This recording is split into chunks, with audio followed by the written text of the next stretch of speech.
Hi friends, இன்றைக்கி Pandian store பார்ப்போமா? பார்க்குறதுக்கு முன்னாடி எல்லோரும் சேனலை சப்ஸ்கிரைப் பண்ணிக்கோங்க. வாங்க பாண்டியன் ஸ்டோருக்குள்ளே போகலாம். மீனா வந்து அவங்க அத்தை பேச மாட்டாங்கன்னு நினச்சிக்கிட்டு இருக்காங்க. கடைசியில் பார்த்தா அவங்க அத்தை ஃபோன் அடித்து பேசுகிறாங்க. அப்போ நீங்கள் தான் திட்டுற வரைக்கும் திட்டிட்டீங்கல்ல, இப்போ எதுக்கு ஃபோன் அடித்து இன்னமேல வேறு திட்ட போகிறீங்களா? இன்னமேல் திட்டணும்னு நினச்சா என்னைய அமைதியாக திட்டுங்க அப்படின்னு சொல்கிறாங்க.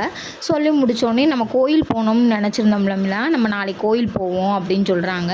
அதுக்காண்டி தான் ஃபோன் பண்ணிங்களா? அப்போ நீங்கள் என்னை சமாதானப்படுத்தணும், எனக்கு சாரி கேட்கணும்னு நீங்கள் ஃபோன் பண்ணலையா அப்படின்னா, ஆமாம் இவள் பெரிய மனுஷி, இவளை போய் சமாதானம் பண்ணி சாரி கேட்பாங்க. பாடி நாளைக்கு கோயில் போவோம், அப்போ எனக்கு இட்லி பொடியும் கொண்டு வருவீங்களா அப்படின்னு கேட்குறாங்க மீனா. சரி கொண்டுட்டு வரேன் அப்படின்னு சொல்கிறாங்க.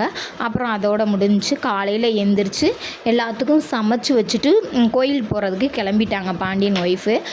கிளம்பினோடனே அம்மா நான் கோயில் போயிட்டு வந்துடுறேன், நானும் மீனாவும், நீ வீட்டை பார்த்துக்கம்மா அப்படின்னு சொல்கிறாங்க. சரிடி அப்படின்னு சொல்கிறாங்க. சரிடின்னு சொல்லிக்கிட்டு இருக்கல, மீனா ஃபோன் பண்ணி பார்க்குறாங்க அவங்க அத்தைக்கு. அவங்க அத்தை ஃபோன் எடுக்கலை. அப்புறம் பார்த்திங்கன்னா வந்துடுறாங்க அவங்க அத்தை. ஏத்த ஃபோன் பண்ணிக்கிட்டே இருந்தேன் எடுக்கலோ. ஐயோயோ மீனா ஃபோனை வீட்டிலே வச்சுட்டு வந்துட்டேன் மீனா அப்படின்னு சொல்கிறாங்க. அப்புறம் பார்த்திங்கன்னா அவங்க அம்மா வந்து சுடுதண்ணி வைக்கலாம்னு வர்றாங்க. பார்த்திங்கன்னா ஃபோனை வச்சுட்டு போயிடுறாங்க.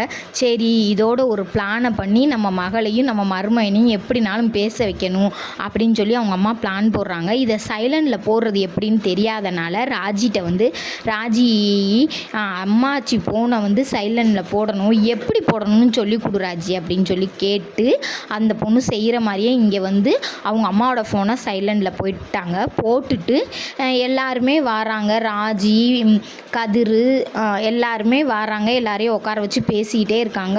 உங்கள் அம்மா சமைச்சு வச்சுட்டு எங்கே போனா ஏது போனான்னு தெரியலடி, காலையிலேருந்து ஆளையே காணோம் அப்படின்னு கேட்குறாங்க.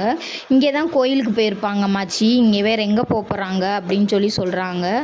அவங்க அம்மா ஏதோ ஒரு பிளானை போட்டாங்க. இதோட நாடகம் முடியுது. 2 பேரும் சேருவாங்களா சேரலையான்னு அப்புறம் பார்ப்போம்.